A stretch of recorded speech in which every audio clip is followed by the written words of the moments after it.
Assalamualaikum warahmatullahi wabarakatuh. Perkenalkan, saya Triyanti Andayani dengan NIM D1B123017. Saya dari kelas A jurusan Agroteknologi. Selamat datang di video saya tentang analisis agroekosistem lahan kering.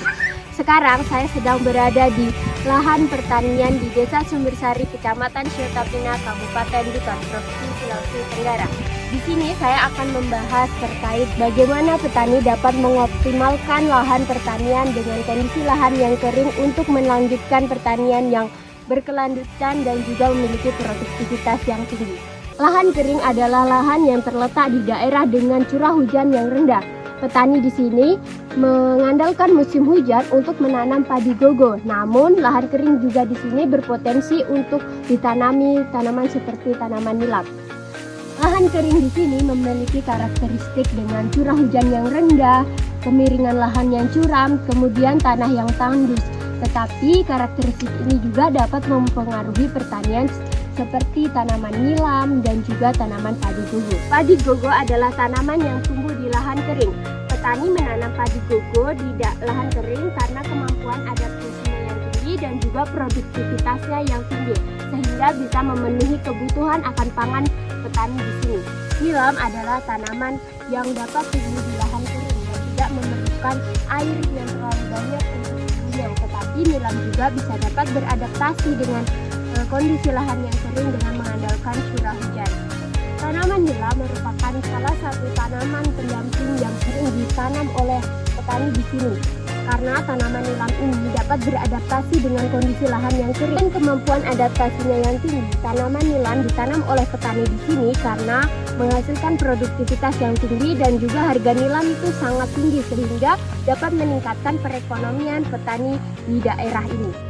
Petani di lahan kering sering juga menghadapi tantangan seperti musim kemarau, kemudian serangan hama dan juga penyakit yang pada tanamannya. Untuk mengatasi musim kemarau sendiri, petani di sini biasanya mengambil air dari sungai yang dibantu oleh teknologi seperti pompa air, kemudian disebarkan pada tanamannya. Tetapi untuk mengendalikan hama dan juga penyakit, petani di sini masih menggunakan pestisida kimia.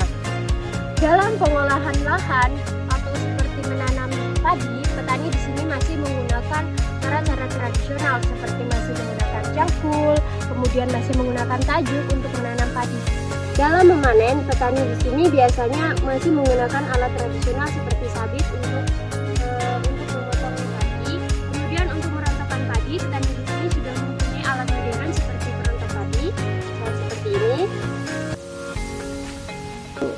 Masyarakat di sini juga memiliki kebiasaan setelah menanam padi, mereka menanam seperti jagung, kacang-kacangan, yaitu untuk meningkatkan keanekaragaman hayati dan juga untuk meningkatkan hasil produksi pertanian mereka sehingga dapat tercapai kesejahteraan masyarakat.